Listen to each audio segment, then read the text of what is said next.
Awesome. Hi, folks. My name is Ilana Drew. I'm the Director for Strategic Partnerships and Student Recruitment at College for Social Innovation. And I'm super excited to welcome you to one of our flagship or beginning community learning community nights. We're trying to build a series of events to bring forth people from all the different aspects of our greater community in Boston and beyond. And I'm excited to launch our first one, which is a year into COVID, what we're learning about online education. So brief agenda, this is kind of the welcome portion to say hello. I'm gonna pass it over to Ashley in just a moment, but we're gonna, in a couple of minutes, hear a keynote from Paul Revel. We're going to have a panel with some of our internal and external partners, and then open it up to audience questions. So feel free to add your introductions in the chat, and any questions that you have, I'll be monitoring them and making sure that they get to the panel as we get to that point. And with that, I will turn it over to Ashley. Thank you, Elena. Welcome, everyone. I'm so happy that you are here. My name is Ashley Van Edema. I am the Associate Program Director and Senior Instructor at College for Social Innovation, and I teach our Wednesday night Social Innovators Toolbox class. And today I will be your moderator, facilitator for the panel. So I'm excited to have so many great faces in the room with all different backgrounds and experience. And what I would love to do is just let our panelists introduce themselves quickly before we get started, and then I'll pass it over to Paul for his keynote. So Marissa, who's the Batman to my Robin, do you want to go first and introduce yourself? I would love to.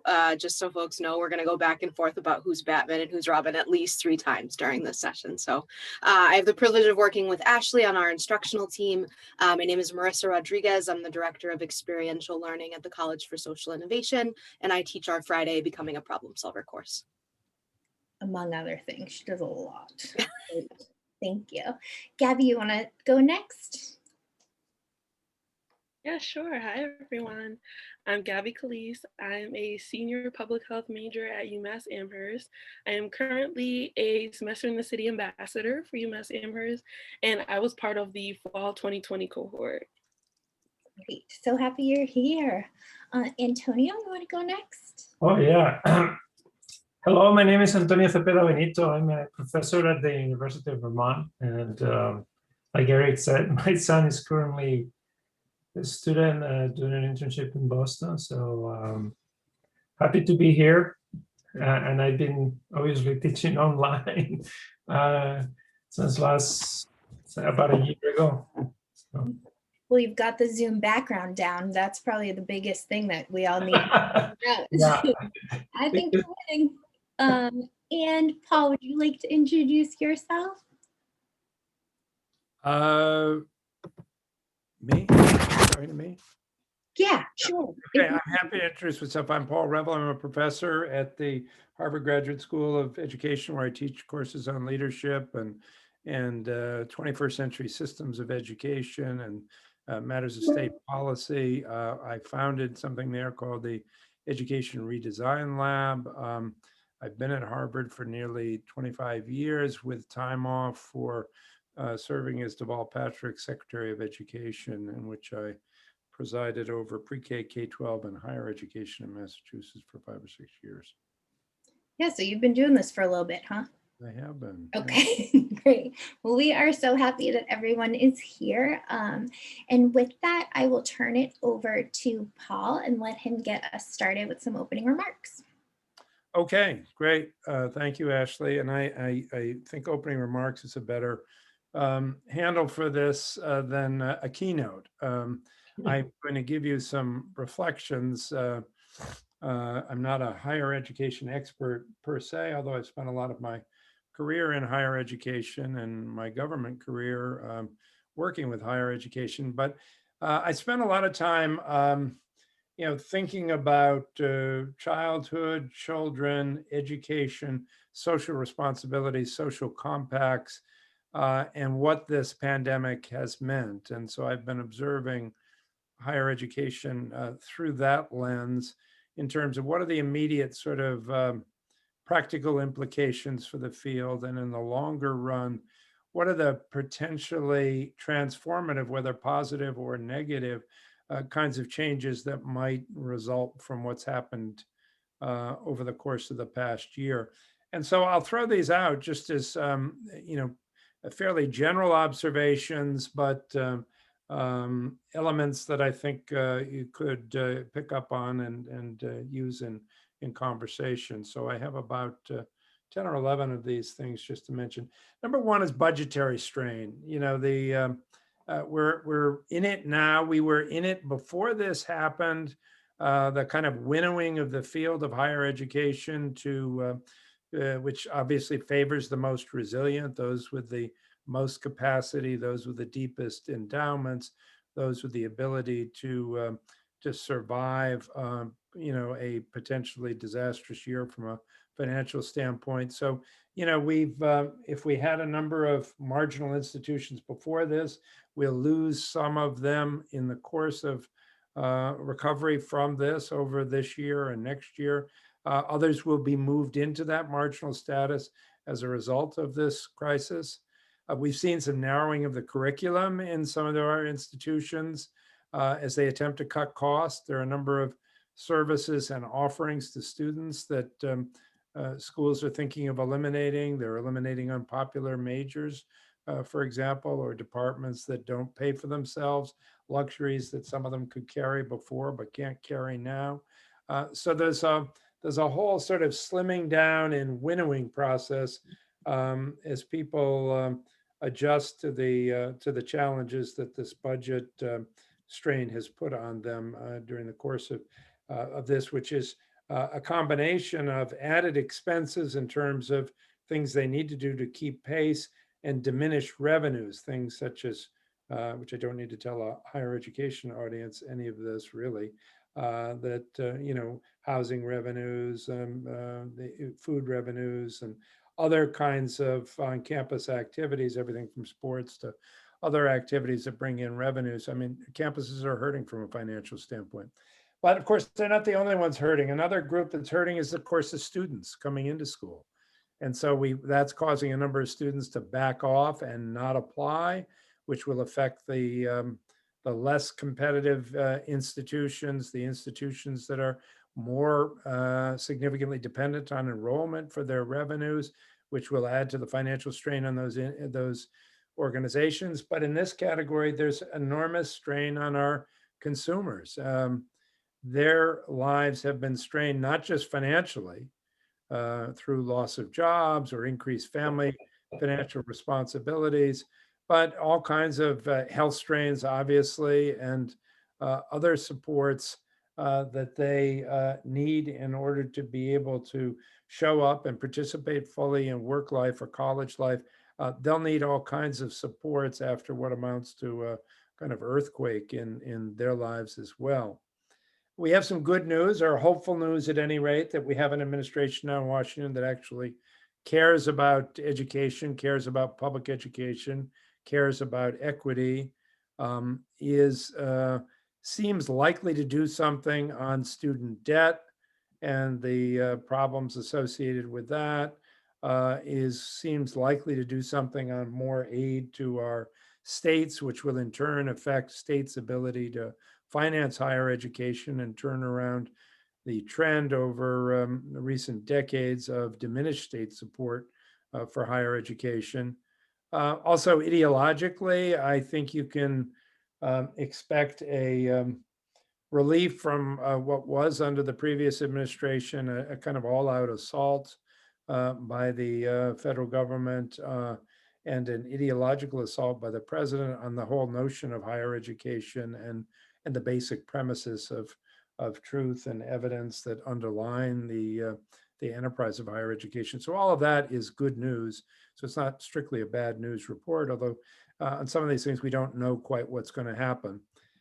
We've got colleges now struggling in the midst of this as we think about next year. I participated in a conversation with my own faculty about next year, and it's much less clear to us what we'll do next year than it was when we were in this moment or a month or so later last year. There are all kinds of considerations that need to be weighed, having to do with everything from vaccinations to visas, to how much social distancing is going to be required and how much space we have in the fall, to striking a balance between academic life and student life more generally. We've done, for example, I think at the School of Education, a pretty good job on the academics according to our student reviews, but on the side of student life and filling in for all the informal time where we've been wholly remote, there's some big challenges. And how do you replicate that kind of in-person, informal development of a cohort, development of relationships between people? That's much more challenging. Most of our institutions are still struggling with pedagogy and technology and how to use it. It's not simply hooking up a camera to do what you used to do. Things that you used to do may not have worked that well then. They work even less well now. Just stand and deliver kind of lecturing to an audience isn't going to work for extended periods of time. Students are asking more. Everybody was willing to adjust to an emergency, but now they're saying, when are we going to get state-of-the-art higher education? And we've had some institutions, and you know who they are, who've distinguished themselves for being in this space forever and having developed a higher quality than some of our most elite institutions have in terms of how they deliver pedagogy and instruction. And yet many of our institutions don't have a long history of paying attention to pedagogy at all. I mean, one of the fatal assumptions in higher education is if you know your stuff, you know how to teach it. And most of us have vivid experiences in our recollection of why that isn't the case. So there needs to be a massive investment in bringing people up to speed to use this technology in a state-of-the-art way, because I don't think it's going away. I think we're going to see residuals in terms of students and potential students demanding online options of our institutions that they may not have demanded before, because this has opened up possibilities for people. For example, we did a separate admissions process at Harvard this year in the School of Education for part-time students that we had not allowed in the past.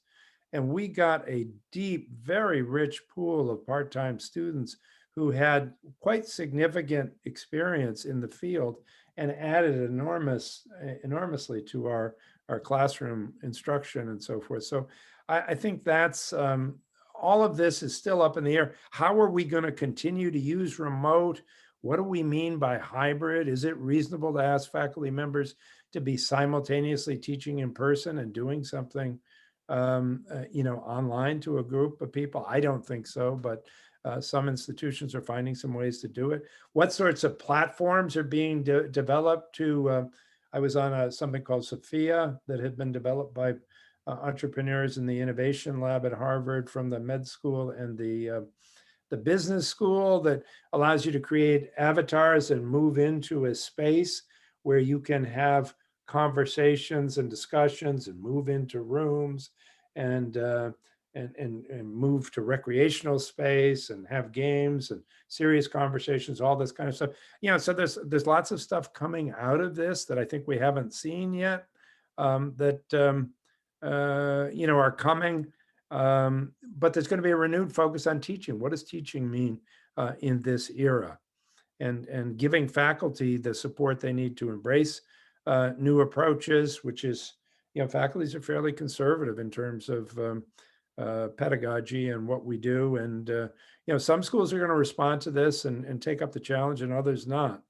I do think there's an incentive for those who innovate, and the College for Social Responsibility is a known innovator in the space, in both curriculum and pedagogy, to use various approaches to applied learning. I think students are more than ever, particularly given the economics in the field, interested in how this leads to jobs and how this connects with something, with them having an impact in the real world, using the community, solving real problems, field experience options, how to use summers, things of this nature. All this, I think, is on the table now. Colleges have incentives to look at new business models. I mentioned part-timers. I think if you're not working with older students, you're missing an opportunity. I mean, older students are coming back and looking for opportunities to complete education or to enhance their current situation. The field experience options. How do we do this in a more remote kind of climate? How are we going to do this in a new world of work where fewer people are going to be in offices? What are we doing with the time of summer that in our traditional agrarian model, we let go in so many of our institutions? So that's something to think about. I do think as the world of work decides itself what work is going to look like after this, how many people are we going to bring back? How relevant is an office? How much are we going to do online? There's going to be a premium for young people coming into schools that mimic what's being done in the business community by way of their utilization of remote pedagogy. You know, and we have an opportunity, you have an opportunity in the work that you're doing, we have an opportunity at the work we do to prepare our students for a new world of work. It's going to be a changed world of work coming forward here. And if they're using in schools the tools and approaches that are actually being adopted and utilized in the field, in the world of work, we're doing a better job of preparing them for the jobs of the future. I think relationships will be important, you know, and the size of institutions matters here. You know, your model is really, I think, strong on relationships because it's small and it's personalized, meeting students where they are, giving them what they need, taking into account their needs both inside and outside of school, I think is critically important. And those who do that naturally, as you do in the college, I think will have some advantages. And then finally, one of the organizing premises, which I know has been in Eric's mind from the beginning, is social justice. And for a variety of reasons, and we've seen some major sort of cultural shifts and focus on this issue, everybody wants to get on that bandwagon now and do something about that. And so I think there are enormous opportunities here for everything from philanthropy to the way in which we engage our students in social justice work of the moment that's very appealing to both students and to authorizers and to funders who are out there, because people, I think, have a deeper understanding and sense of urgency about racial justice, social justice, but they're looking for, what do I do Monday morning? How can I get engaged in this? How can I make a difference? How can I do something other than salute the flag, but actually get in the trenches and make something happen? So those are a few observations just about things that I see going on or happening or possibilities, and I offer them up as food for thought or as a springboard on which to begin your other conversation. I look forward to hearing from you.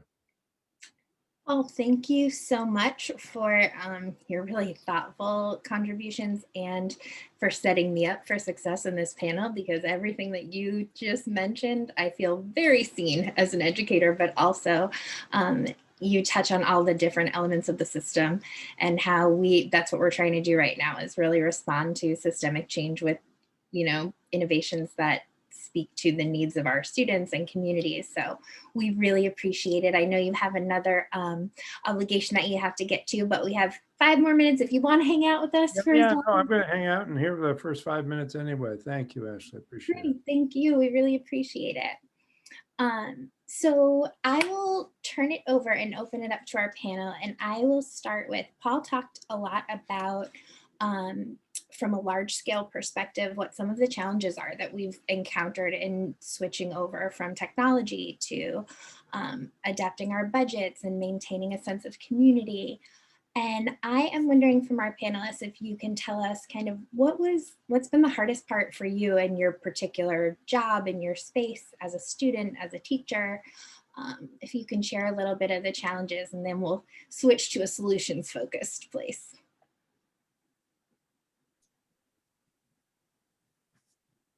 Antonio, I love that unmute. Oh. Your son does it too.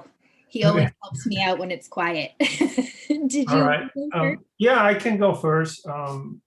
First, you know, Paul, I think you made a really nice summary of many of the challenges and in those challenges, there are also opportunities, I believe, in terms of, yeah, the world's going to look different than it looked before COVID. And people are going about doing their business in substantive different ways. And so I think it resonates, everything you said resonates, and I really enjoyed listening to the summary. In a way, COVID has accelerated things that were happening, but it just sort of brought everything back. And, just to things that you said that resonate very personally with me is, for example, here in the College of Arts and Sciences, there are they announced cuts and programs that they will be closing soon. And things that resonate with me is, you said, and I loved it because I wrote it down, is that if you know your stuff, you think you can teach it. And truth is, that's not true, even though faculty don't like to hear that. And it's true of myself as well. I mean, I recognize that. So you say what it was difficult. It is, fortunately, I had been teaching online courses before. So to switch wasn't as traumatic for me as was for some of my colleagues. The worst part was that it was very quick. You had to change a course in the fly, and you only had a few days to do so. So that was the biggest challenge. And the other huge challenge was, I did teach, and I still do, online courses in the summer, but these are small courses of 20-25 students. So it's not difficult to connect with them all and, have, like now, we have an environment where we can all participate and contribute. But when you have a course of 200 students, it just becomes a different challenge. So I think what I would say is that the quickness with which you had to switch and get organized for the student as well, because they had all the courses switch and so forth and so on. And then how you manage a very large classroom and try to keep everybody focused and listening and not chatting and asking questions and other students wanting to be helpful and answering the question. And while they do that, they forget or they didn't hear something important that you just said. So that I'd say that's for me. And Smart. Those are definitely all things that a lot of us who are in the classroom can relate to. And I appreciate you, sharing it both from your perspective as an educator for a long time and someone who's also part of a bigger system that's navigating a lot of change. So thanks for that. Gabby, I see you unmuted over there. Did you want to share what you think has been the most challenging thing for you? Yeah, I did. Obviously, my perspective is a little unique because I am a student in this situation.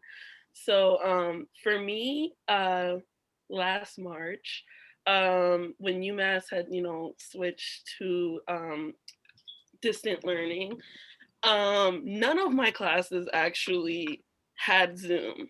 None of my classes actually met synchronously. They were all asynchronous. So it was kind of like, in a sense, teaching myself, because we started the semester, in one routine, and then I came home and then it's like, okay, I'm supposed to watch the videos and then look at the slides and do the work myself.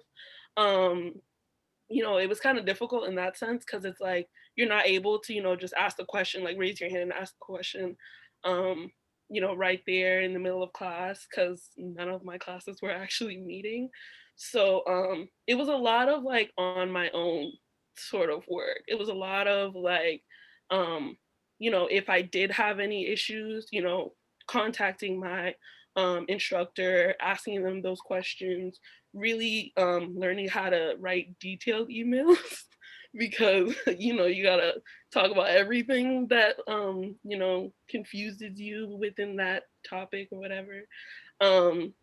So yeah, for me, it was definitely, I had already taken a couple of online courses, like in the summer and the winter and stuff like that. Those are really like fast paced, kind of asynchronous in a sense too. But I feel like the transition was much harder when you started in one routine and then completely switched to another, like right in the middle of the semester, literally right before like midterms and stuff like that, like right in that time period. So yeah, it was definitely a hard transition for me. Yeah, I mean, I think you bring up so many good points, Gabby, and I just want to re-emphasize that by the time you got to us a few months later, some of those skills that you'd been practicing, from, you know, sending more detailed emails to being thoughtful about how to use the time that you do have with folks, you nailed it. So something worked for you there. Congratulations. And what I also appreciate is just how you said you have a different experience. I think your experience is pretty invaluable when it comes to us thinking about what innovation looks like, because that's why we're here, is for the students and student success. And so knowing what's difficult for you lets us kind of frame, like Antonio said, that some of these challenges are really opportunities. And I think it's a good way for us to get to know our students' needs a little bit better and to have some opportunities to innovate there. Which brings us to our next question about, you know, how have the spaces that you all work in, that we all work in, adapted and done some innovative things to try and contend with the challenges that inherently come with a sudden switch to online. And even after the summer, Antonio, I don't know if you felt this way, but the summer went by real quick this year as we were going through and navigating that. So I would be interested to know a little bit more about anything that you've seen that you think is really cool or that other people might learn from. Well, I can talk about a few things that I've learned myself.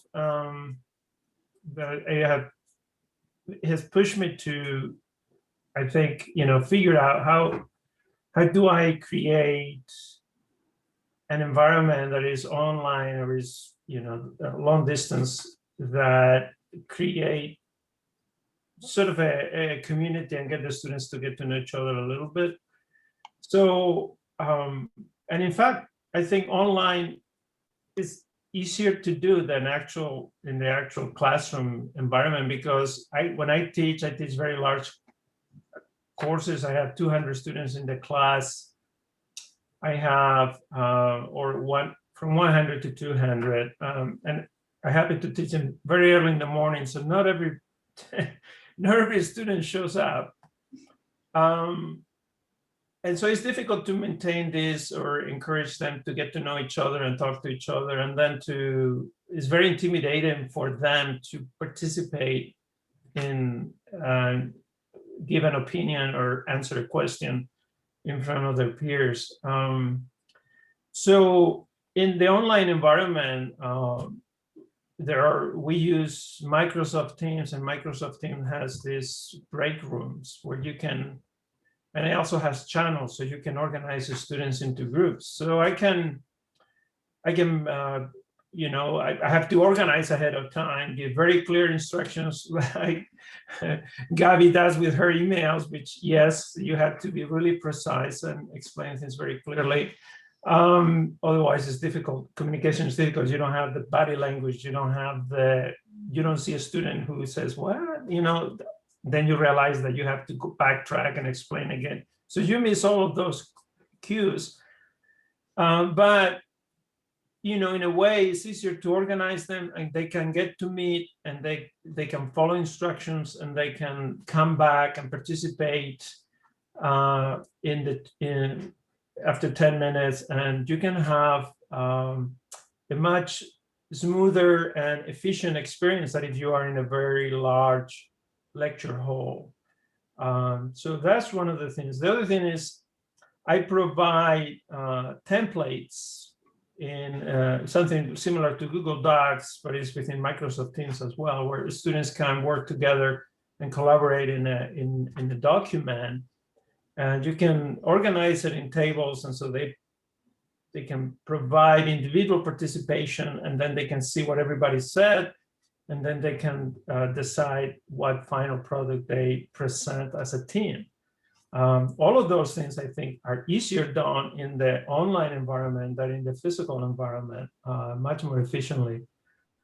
So those are some of the things that I've learned by talking to other faculty, colleagues, as well as, just as newer technologies being made available. And a lot of it you just learn on your own, just watching YouTube videos, explanations of other people telling you how they do it, and things like Right. It's one of those, you learn it because you have to. that. Yes, exactly. It's like learning a new language. If you go to French or class or Italian or whatever, you learn. But if you go to the country and then you have no choice but to that with people, that's when you learn. Yes. Thank you for all of those. And I'm just feeling real seen. It's nice to hear other educators kind of talk about the way that they've done some things. And I'm like, oh yeah. And I'm like writing down notes like you wouldn't believe as well. And I am going to bring it over to Marissa for a second. Marissa, when Antonio just said his classes are between 100 and 200, I didn't quite freak out, but I felt a little like, we don't have that many students, but it is our largest cohort. We have 57.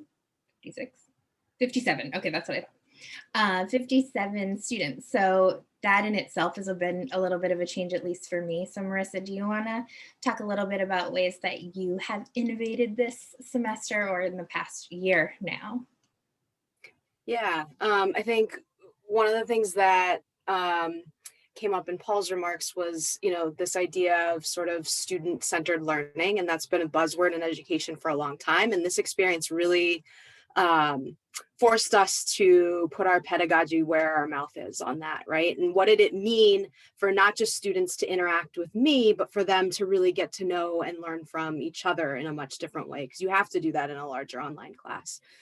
So being able to just do things like, Antonio, I thought your example of templates was great because we did a lot of that, right? When you are even breakout rooms in a synchronous space like Zoom, you can't just sort of like pause the group, share a clarification on an instruction or give them all these directions and hope that they'll remember them, because you can't project a slide to all these breakout rooms. You have to really be intentional about the tools that you're creating for them to interact with the material. And I think that's where, as someone whose background is in instructional design, I was excited that we moved more things online and that we were able to do a lot of that through things like Google Docs, things like there's just so many platforms and so many resources out there, and educators are all about sort of, their own personal learning networks. And so folks are sharing this great Prezi template I used, or this, Nearpod, Flipgrid, all of these great platforms that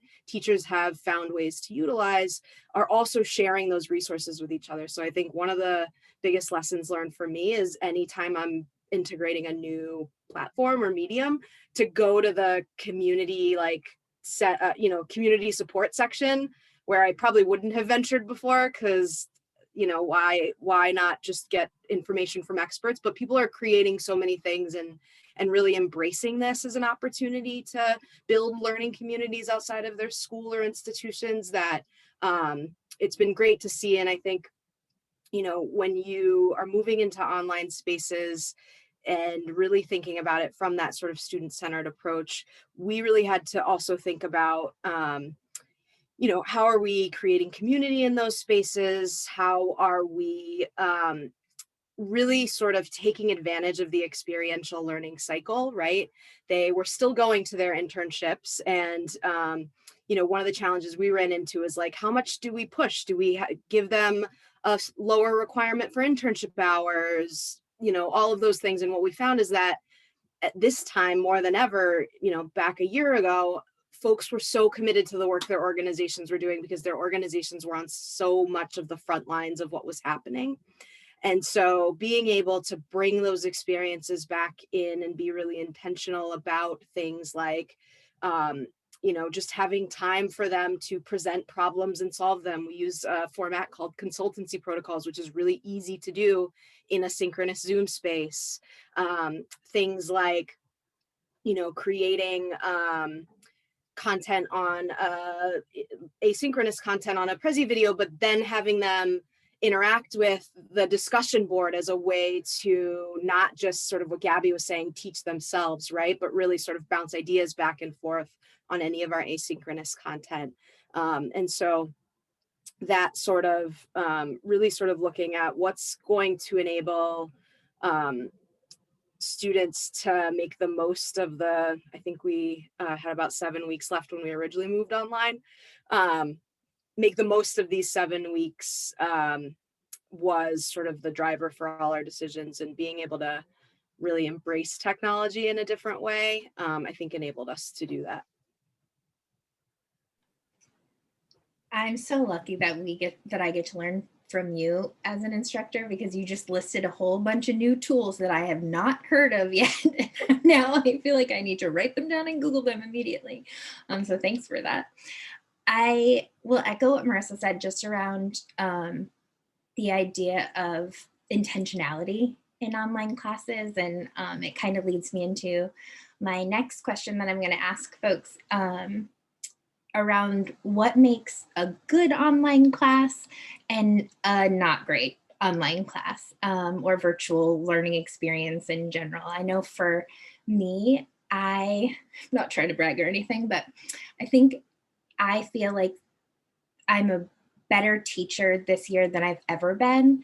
And it's because I have to be on top of things. I have to be organized. I have to be intentional about my slides and my prompts and my breakout groups and things. And so there's some hidden positives, I think, in there. So I'm wondering what else folks think about what differentiates between a class you want to go to, because we're all on Zoom a lot, and which one that you're kind of like, I'm all right. Gabby, I love when you unmute. It makes me so excited. I'm like, let me go first. Yeah, so I have honestly a few things that can differentiate between a good versus bad online class. I feel like, I don't want to start with negatives, but a bad online class, I feel like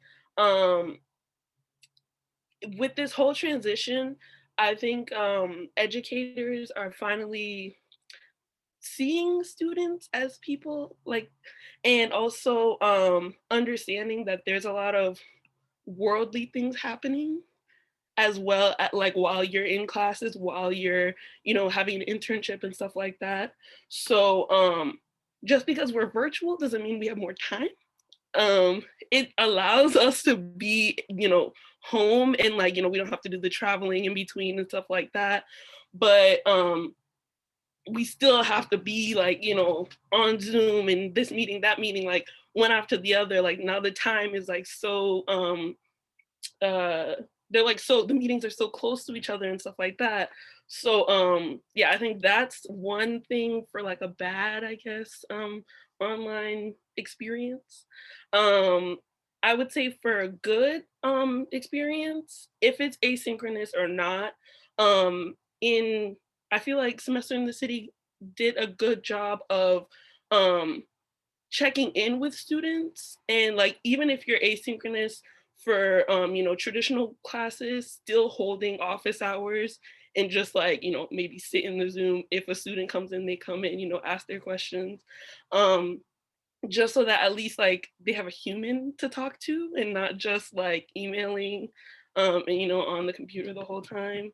And I would also say, like, spacing out work in the sense where it's like, you know, you have a syllabus and you have, like, a list of things that students need to get done, but also understanding, like, okay, we get through one project, all right, let's take a little bit of a break before we hop into something big, the next big thing. So really, like, allowing it to flow in, like, you know, a calm way versus, like, attacking one new thing, you know, every week or whatever. So yeah, I think I talked a lot, but that's kind of my pointers. again, I'm just writing it down, everything that you're saying, and appreciating your perspective on, what it's like to learn in this new world that we all live in. I am gonna lean us towards, there was a question in the chat that I think is a really good one that kind of encompasses what we were just talking about around our experiences and what makes something a good class or a bad class, but are there best practices that any of you have implemented? And Gabby, that includes you as a student trying to organize your life and be online all the time, that you'll keep, even if we are able to ultimately go back to something that more closely resembles what we're used to. I wonder if there's any best practices in there that you're like, yeah, this works good and I'm gonna keep it. I can kick us off here. I think one of the things that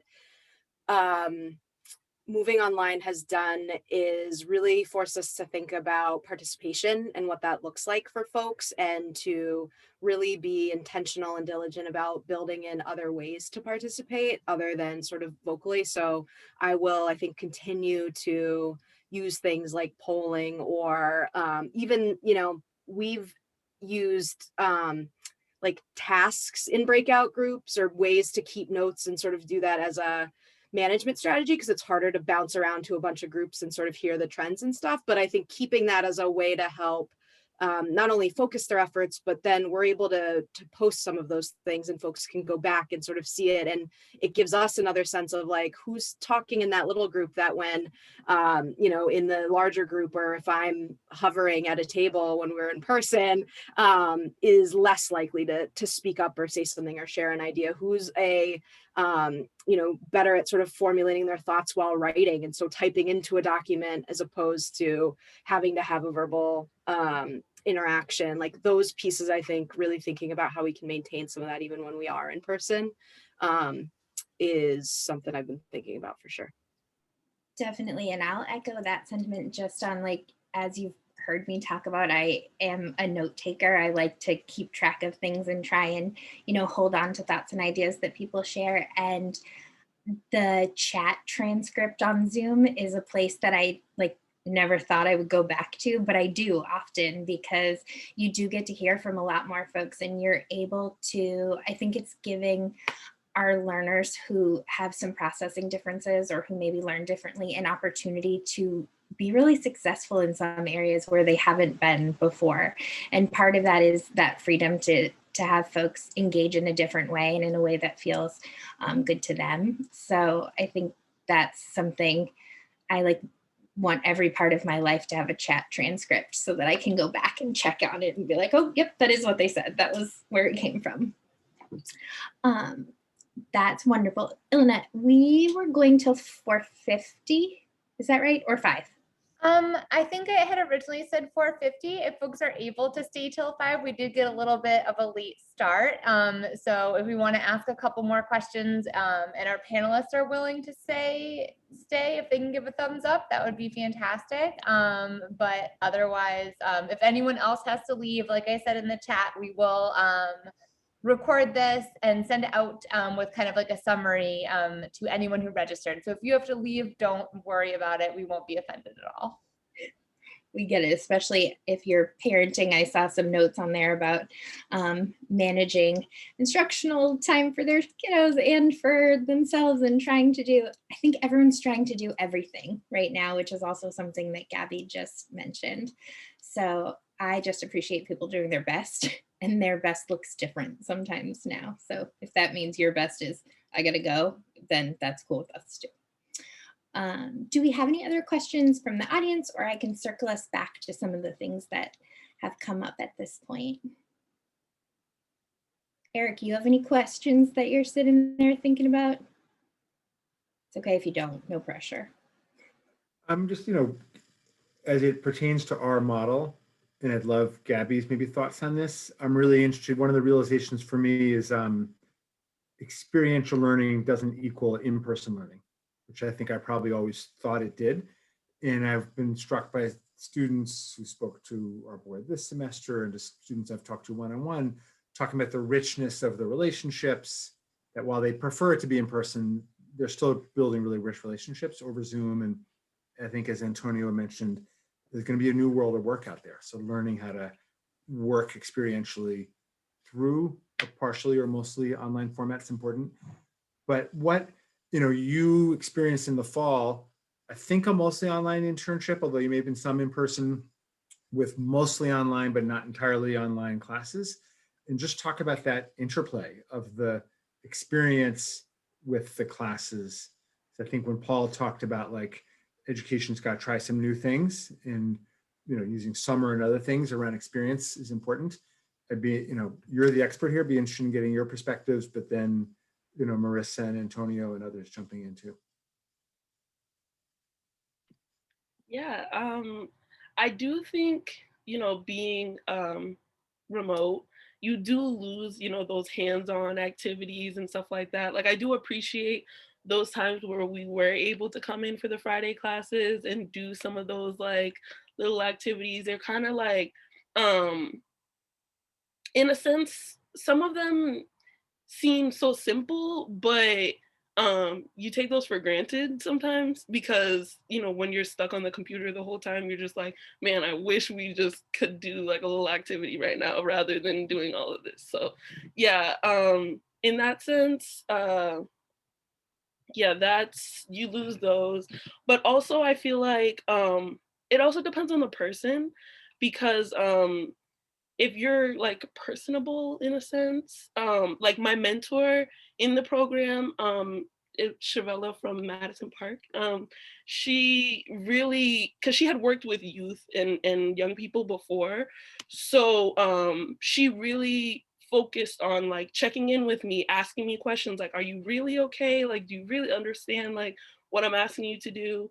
I did appreciate, I was completely virtual for my internship, by the way.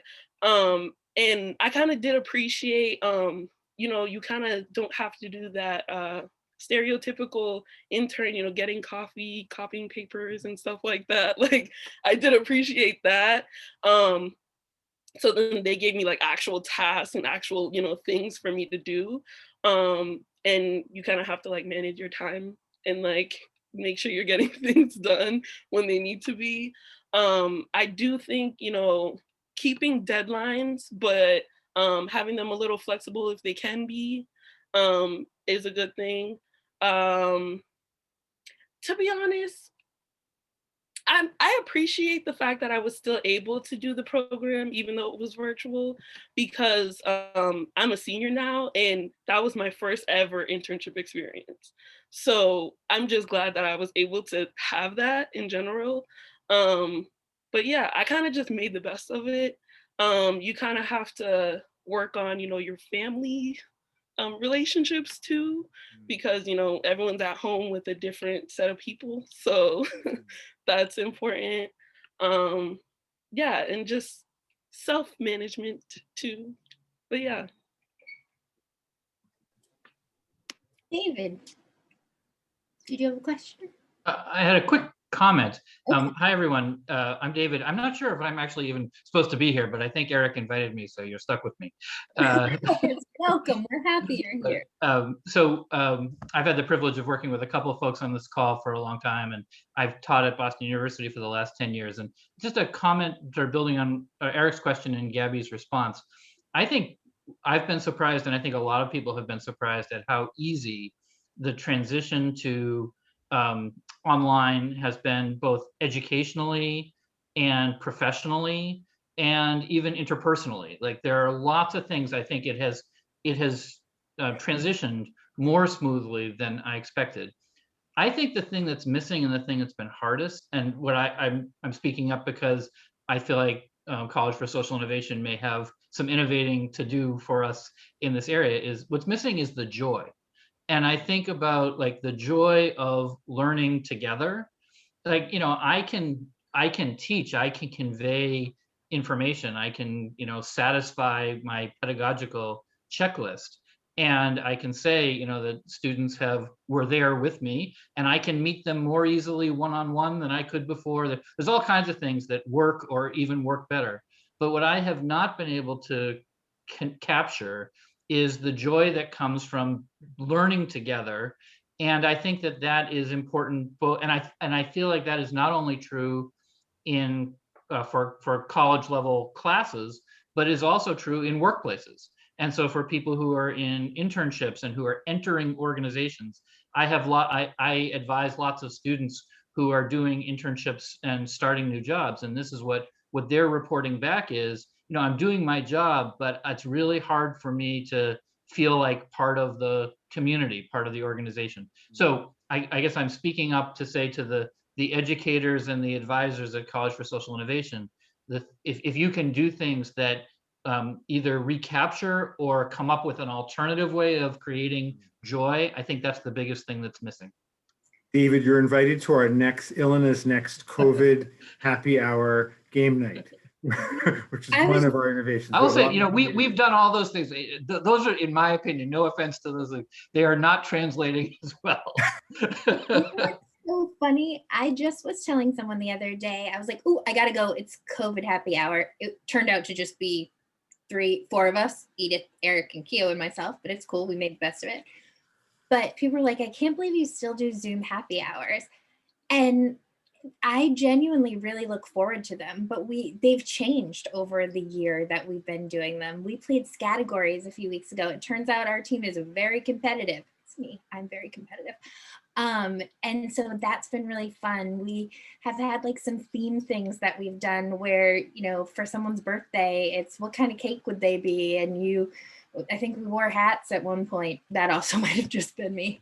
But I think one thing I will say around the joy aspect of things, because that's incredibly important to me in the work that I do, and just as a human that I find joy in my work, is we get student comments all the time about how much our team seems to like each other. Like, you guys really actually seem to like each other and you work really well together. And I think in this online setting, our fellows are getting to see how our team at CFSI works together all the time. Like, we say things like, hey, can you share your screen for me so I can do this? And they're hearing us, you know, ask for the support there, or complimenting each other on things, or, you know, highlighting. I think sometimes we are so far into it that we forget some of the good stuff that we've done or that we've had an opportunity to do. And I know, at least for me, my colleagues remind me all the time of those good things and the stuff that's happening.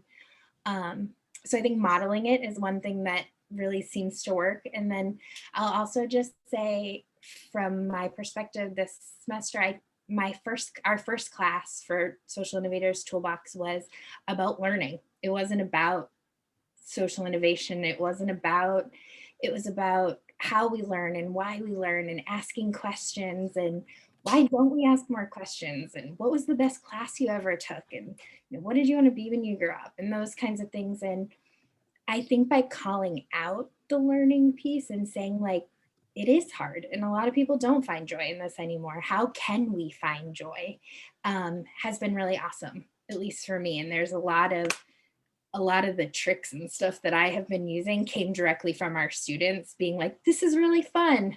And then you also, absence of data is data. So when there's no, this is really fun, that's also a good feedback point. Amazing. So I think we are just about at 5 o'clock, and we have gotten so many good things out of today. And what I would love to do is just invite our panel to do like a quick wrap up, 30 seconds or so, of just if there is somebody who's listening today who's struggling, either as a teacher or a learner or as a community member, stakeholder, to kind of find their place in this new world that we have, what advice would you have for them? And just FYI, this was not a prepped question. I'm just surprising folks. So we'll give them a little bit of pause time, a little processing opportunity there. You know, I guess I don't know if I'm going to answer your question or not, but I was thinking of what David said. And I think that the online environment is going to be difficult to replicate the in-person interactions. And, you know, I think that what happens in the real environment is that we have spontaneous breaks, and you cross each other in the hallway, or you have those kind of small conversations, or a student just happens to ask you, hang out after class and come over and ask you, and somebody else is listening to your conversation. So there are some type of interactions that happen spontaneously that there just takes less energy to engage in them. I'm reflecting on Gaby's comments, and think we always have to organize things and be on top of things and have schedules and so forth and so on. But in COVID, you are stuck at home. It's very easy to get distracted. You don't have these markers of I'm getting up, having breakfast, getting out the door, getting in the bus or whatever it is, having gone to work. So you have these routines that you don't even think about it. You just do, and you see people. But if you're by yourself, you have to motivate yourself. You have so many distractions. You have to stay away from them. So all of that flexibility, it just makes it harder. So it's just it's hard. And I think so. To answer your question is, you're in a different terrain, and you just have to watch out and be patient and seek help. Those happy hours probably do help, and so make an effort to connect in different ways. Yeah, thank you. I actually think you did a really good job of answering that question and infusing some of the things that you have learned along the way in there. And something you said about replicating the in-person experience, I think there's a little bit of something to be said for adjusting our expectations. And we can't replicate an in-person environment, but can we still build an online environment that is engaging, that is community-based? I think the answer is yes. It's just going to take us some time to figure out what that will look like. Gabby, what do you have for your final words for us, my friend? I was going to say, no, Ashley, you're taking my point. Oh, sorry.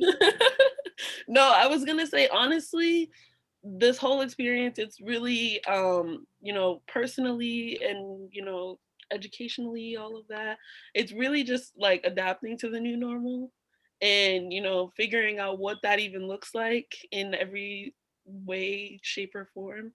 And honestly, not every day is going to look the same. And sometimes you need to ask for help because you have no idea, what you're doing. And that's okay. It's okay to, not know, like right now, exactly, what everything's going to look like. But, making it work and trying to find those new ways to build community, to learn.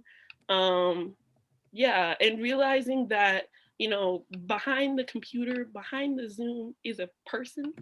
And, everyone is dealing with this. All of us are in the same, boat dealing with COVID. And, your specific situation might be different, but, we're all dealing with it. So, yeah, we're just making it work, honestly. Love that. And I don't know if you realize this, but there was a nice nod to leaning into ambiguity, which is part of human-centered design, which I think you may have picked up from class. So I'm just going to throw that out there. And Marissa, I will let you be our last voice of inspo today. Yeah, good that you bring up ambiguity, because I think that has to do with my sort of last, I don't know if it's words of wisdom, but they're words. John Dewey said, if you're educating, I think he used the word children, but we'll say people, for the world of today, you're robbing them of tomorrow. And I think this experience has been an opportunity to really remember that we are not just sort of giving folks information or imparting wisdom, but we're creating opportunities for them to build skills for that ambiguity and for the world that we don't even know what it looks like yet. And so, when things get hard, I try to remember that piece of, this activity did not go how I thought when I tried to make it feel just as impactful online, but I was able to, help think about their problem solving skills, and for me to really iterate on this idea that I had, and like embracing that ambiguity and the fact that like no one has it figured out right now, and that provides some space to try new things is I think one of my biggest lessons learned in sort of this last year. Well, thank you. And that's amazing, per usual. And just a huge thank you to all of you for coming and spending your afternoon with us, and for asking thoughtful questions, and for sharing your experiences, and for giving me 2 full pages of notes somehow in the last 50 minutes. It is much appreciated. And as Ilana mentioned a few times, we will share this recording out as well. So if you missed anything, or if you wanted to go back and listen again, you certainly could. And I just, on behalf of our whole team, really appreciate it, and am thankful that we are adding to our learning communities all the time with activities like this and folks like you. Ilana, anything else to finish us off? No, just that I feel really, really lucky to work with in a number of different capacities. Everyone here, Antonio as a champion at UVM, Gabby as an ambassador and former fellow, and of course, Marissa and Ashley, you are fantastic coworkers, and Eric, who just waved. I'm also very lucky to work with you, Eric. But really appreciate everyone coming. Hope to keep the conversation going. I think what I'll probably do is actually post a link to this on our social media, and send out a link to that as well. And that way, if folks want to keep the conversation going, we can do that. But thank you all so much for attending, and I hope everyone has a great rest of your afternoon and evening, hopefully with some breaks from screen time. Talk to you all soon. Thanks, everyone. Thank you.